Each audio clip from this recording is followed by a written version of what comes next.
And this brings me to make a comment uh,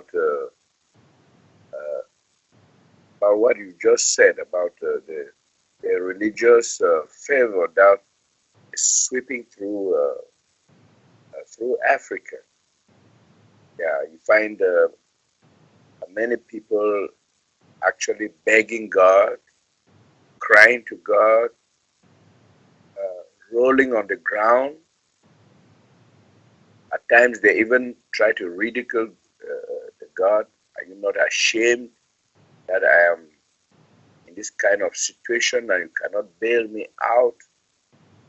Nor the like. And I think it is many who come to the new foundation, new presentation from Africa, they have this mindset too, which has been conditioned by religion. Uh, Maybe they have to, they look forward to importuning the real guides, maybe talking so much, expecting so much in so short a time, while doing very little, as religion actually uh, does. You do nothing, you just offer some words and babble, and you think that everything will be fine. If only you have what they call belief and faith and hope, so everything will be fine. So that's why you see Africa in that way. And it's also the reason that I say when the new friends from Africa step up, uh, we're just going to watch gently as things unfold, because when they join the new presentation, there's a whole lot of education to go through, which Mariam is undertaking there, and she's gradually seeing the results. See, so this is just in support of what you've said.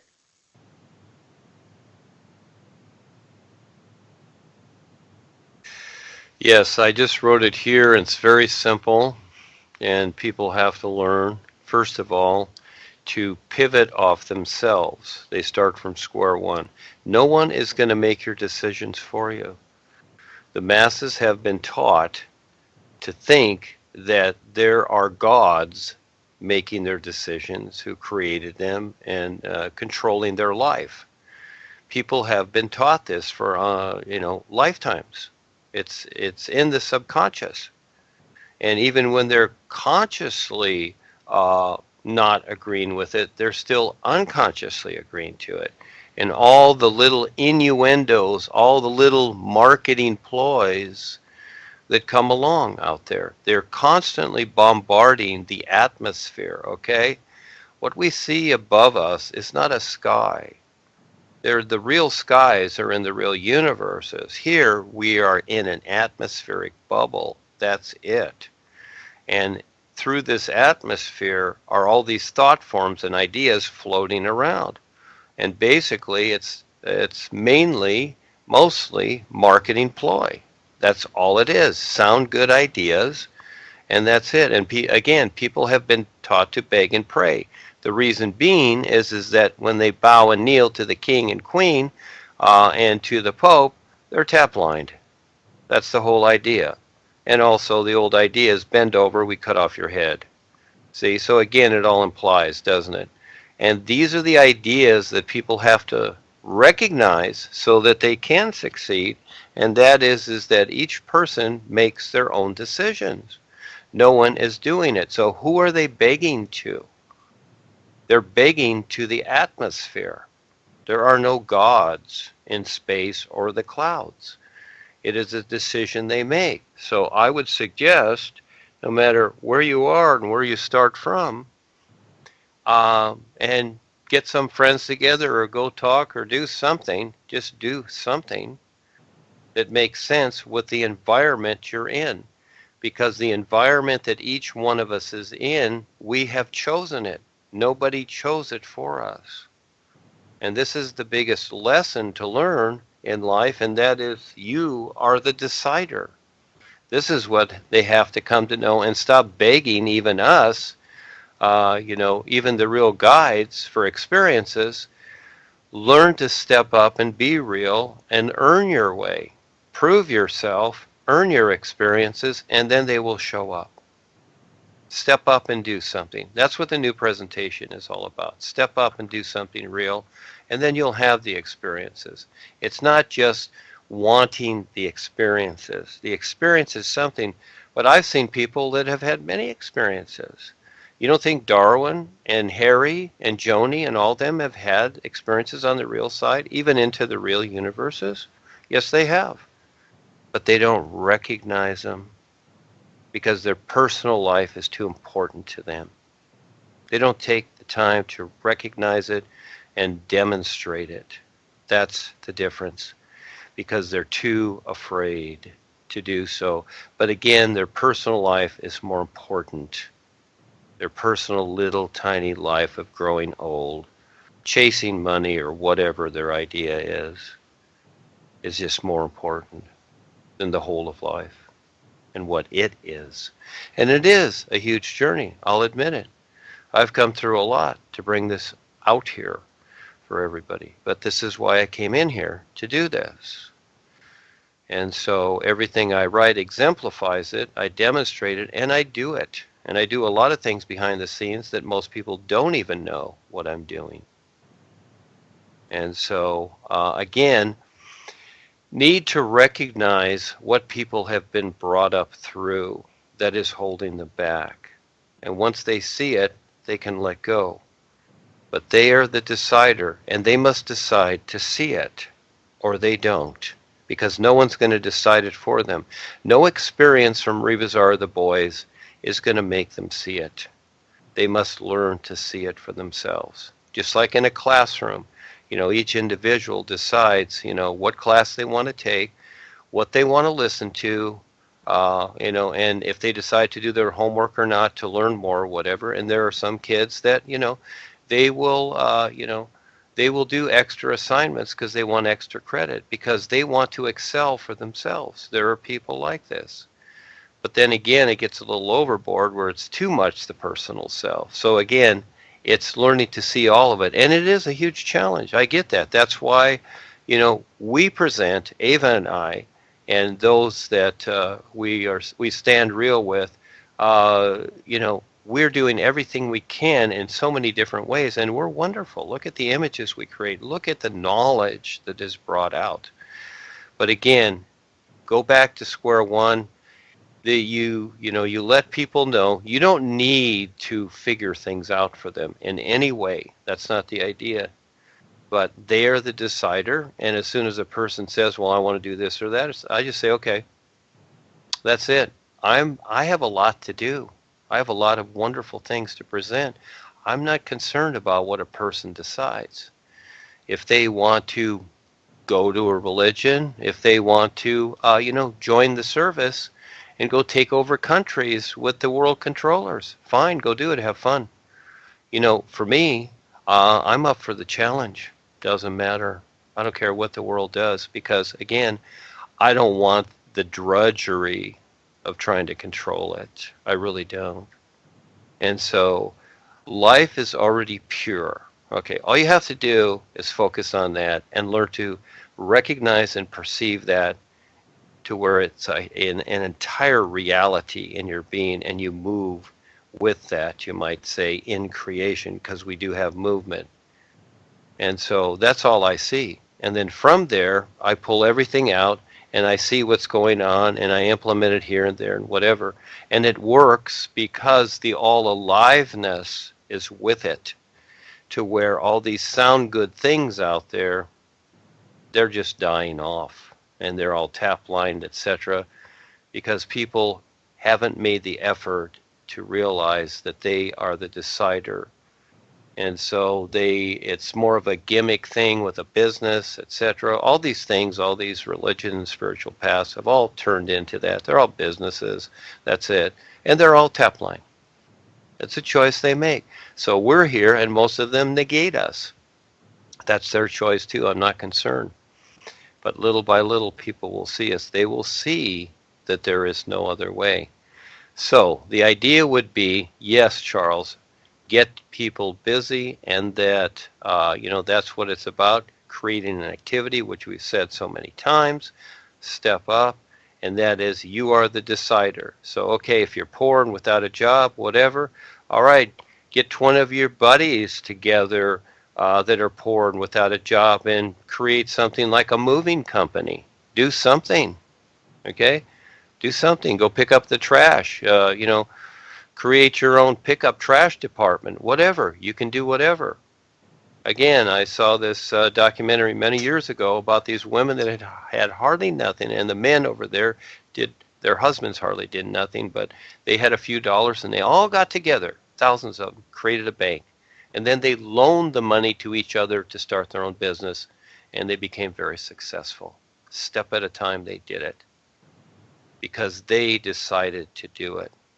Yeah. So, see, this God idea and all the little, idiosyncrasies with it, all the particulars have infected everything because they want everything infected because they can control people when they're desperate. And if people want to be controlled, then stay desperate. Your choice. Have fun. I'll agree with people that want to be desperate.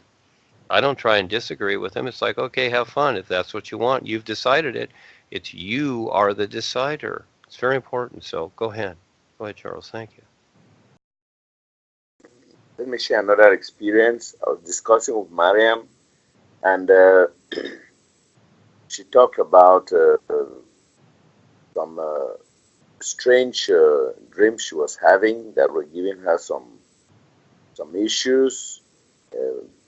Meeting her mother, meeting other family members and friends who had died some time ago, and this was really troubling for her. So she was asking me what all this meant. So can Duane say something about this meeting those who have passed on, and interacting with them and all that stuff, so that I may transmit this information to her. Okay. Now, what are you referring to, Charles? What meeting? I mean, meeting the deceased relatives on the other side. Oh, deceased. Okay. Yeah, All right. Which ones? Hers or whose or what? yeah, her mother, her aunt, and some friends and all the like. You know, there's a tendency that when people start seeing this kind of having this kind of real side experiences, uh, they might think that maybe there's something abnormal, something maybe they're about to check out of this life too, or something like that. So it's not always a comfortable feeling for some people. So can you shed some light on this? Yes, I can. Thank you for asking. That's a very good question. Yeah, because people really want to better understand this. Yes, we all go through a lot of experiences. I have too. And at times we get a little desperate and wonder what's going on. But actually, like yourself, Miriam, and many others, you're not going anywhere. The boys are going to keep you here for a long time because there's a lot to do. And myself, I have gone through experiences, and sometimes the personal self is thinking this or that, but no. Here's the idea. Here's the fun idea. And this is what we're bringing out, and it's this very, very real. Because creation is like it is these endless dimensions, almost, you might say, of appearances, created appearances. We create these appearances, just like we create clothes and wear them. And we appear differently in different clothes, okay? We wear hats, dresses, pants, shoes, whatever. And they're different, and we appear differently. So it's appearances, and we make buildings and roads and all the things that we do. And again, it's appearances. And so things appear to be a particular, but they're actually not at all. In other words, just like clearing the clouds, the sun is shining. We are all free beings of real light. This is what we really are. And once you understand that, uh, it it relieves a lot of of this consideration of how you think things are, and that is that there is no death, there is no departure, there is no separation. Just even though a person doesn't, you might say, get it this lifetime, they are endlessly and forever in the nowness life is. And just like the real guides and those that have went before us, you might say, they see each person as they're going through. Okay, life itself sees each person as they're going through their process, and it's all here and now. There's no separation at all. So the person, as an example, that you knew as your mom or your father or your son or your daughter or whatever, they're not going anywhere. And so it's like the people that I've known this lifetime, been married, had relationships, daughter, all these things. No matter what they decide, they're going nowhere because they're always here and now. This is how life is. It's so awesome. And you will always know them in your real awareness. But the personal side, because of the layers of creation involved and the attitudes and ideas, this creates an appearance of separation, you see? And so again, the systems that are controlling people here with the God idea and the invention of politics, religion, etc., they use that as a control factor for others. They utilize these cute little ideas and all this, and the funerals and the marriages and the whatever. They utilize everything. They use the love idea. They use everything they can to market people and control them. But yeah, we can have fun with all these things, have fun with it, but realistically, you decide how these created things are going to affect you. And you can be the knowing effect, but you can learn to see through them, and you can see that there's no separation because these are just ideas. So the idea is, with many people, is that, okay, when I die, that's it. It's done. There's nothing else. Okay, that's fine. That's an idea you created. And as long as you hold to that, well, that separates you from recognizing that there's no such thing as that idea. But you have the free will to decide whatever you wish. But once you give that up and start to want to experience what really does exist here and now, then you will start to see it. You see, it's a decision you make. And so what we're doing is we're clearing the air here. So it's not hocus pocus like people think. Again, this is where they've played upon, even though the church destroyed, let's say, Jesus as an example, and then put him up as the Son of God. That's marketing ploy, like Michael Jackson or anybody else. It's just marketing. People are thinking that, oh, this person's special, when really we're all the same. We're all just free beings of real light playing our role. But we we really misguide ourselves through the ideas that we create. So again, realistically, like the sun shines upon all, there is no separation at all. Yeah, sometimes the days are cloudy. You can think of those as like thought forms, and you don't see the sun, but the sun is still there. You see, it is still there. So there's really no separation. It's just that these ideas that are created creates a separation. So it makes more sense to, while we're in creation, surviving at this level, that we create things that comply, all right, with a benefit for ourselves and not a demise. And so as we look at the world, most people suck in marketing ploy and they're agreeing to the demise of their situation and they don't recognize it. So again, yes, there's a lot to go through here to finally get through everything.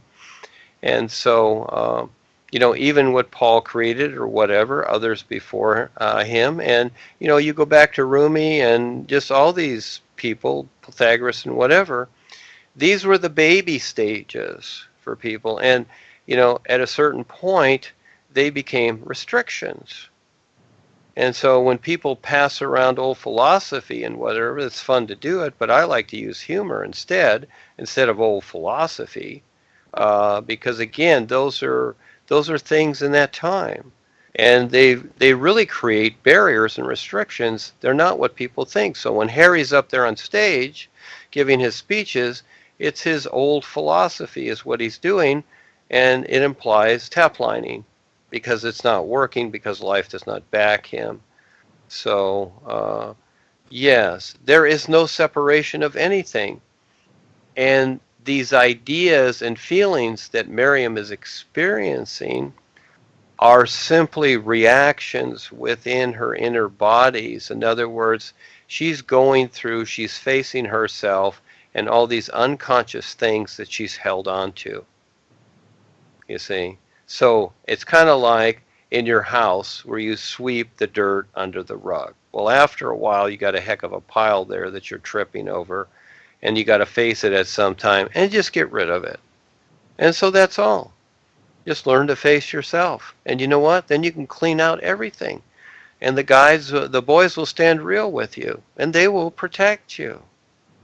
Because you decide your own protection. You don't have to beg for protection. Then the light comes shining through. And so I can give many examples, but again, you got to take the risk. And you just got to clean the air. So Miriam's fine. And there is no separation of anything. When my so-called parents left, my mother and father, I had no remorse. I had no feelings about that. It's like, why? Why do I need that? I already know they're fine. They're fine. That's it. I'm more saddened when I see people that can succeed in their life with this when they leave. It's like, wow, okay, whatever, because I'm only interested in seeing people succeed. I'm not going to be chasing people that don't want to succeed. They've already made their decision. My so-called mother in this life and my father, they were already self-decided. I'm not going to interfere with that. But I will do everything I can for those people that step up and want to succeed, have a real success. That becomes different because it's their time. But then all of a sudden, when they usually just take the knowledge and go off and do their own little thing, well, then go do it. That more so saddens me, but then I let it go. I'm not going to be holding on to that. But, that becomes, a particular, but then I let go of that too. But when a person makes their decision, when they make their statement, that's it. They have a right to that. It's like, well, I'm going to follow God, or I'm going to follow Harry, or I'm going to do this or that. It's like, okay, have fun. That's just it. It's like a company. We have a company here. This is like a business here. And it's like, well, you wanna work for the business, but I don't like to use the term work. Stand real, I like that, because it's not work, it's fun. I see it as, when I used to do my business, which was very hard, construction, I saw it as paid exercise. Really. It's like, I can go to the gym and pay to go to the gym. That's ridiculous, really, because you can go bicycle riding or swimming or walking. Why pay to go to the gym? But some people want to because it's a social order of things. They will pay for it. They won't pay for anything that's really beneficial like what we're doing, but they'll pay to go to the gym. And they'll pay to do all their other nonsense. But to contribute to what that we're doing, no, not at all. So, again, it's all choice, what a person wants to do. So, but there is no separation, and Miriam's fine. They're just taking her through, okay, what she needs to see and recognize so she can share that with others so they can better understand, because you see what is going on in Africa and the world. The world has been voodooized, okay, into a stupidness. And it's ridiculous to where everybody's tap line and becoming reptilian if they don't get up and become real and step up and prove themselves. Because there's no dragging anybody into the real universes. It doesn't work. So experience is one thing, demonstration, recognition is another. But you must demonstrate it. Yes, but she's fine. Everyone is fine, because everyone has the right to decide, you see? And no matter what they decide, no matter what they drink or eat or decide to even take their own life here, they have the right to decide. So everyone is fine, because it doesn't affect the real awareness. It just keeps the real awareness from recognizing itself, is all. But there is no separation. See, once you have the real knowledge, you're fine. And it's not about going to a place in life. Yeah, you will be doing that. But is that all you want? To go to a little happy place where you have peace and contentment? Guess what? You'll get bored with that. The challenge of life and to recognize the isness, that's huge, and it's endless. I would say that's a lot better, because you're going to get bored in creation and you're going to come back here unconsciously because you want the challenge, because life is endless. It's an automatic challenge that occurs. It's so cool. And very few recognize it because they'll take the time. They usually just take the knowledge. And it's usually mixed with their own distorted ideas of it. And so it takes a lot to get through this. So there's kind of an idea of it, Charles. But she's fine. She's wonderful. Everyone is fine. Just wake up, do something real, and hey, you will learn to see it better as you prove yourself with what we're doing. And we're the main event. If people want to create their own little events, go ahead, but it has nothing to do with us. And yeah, the boys are there, and you'll have experiences. But guess what? It has nothing to do with the main event. We are the main event.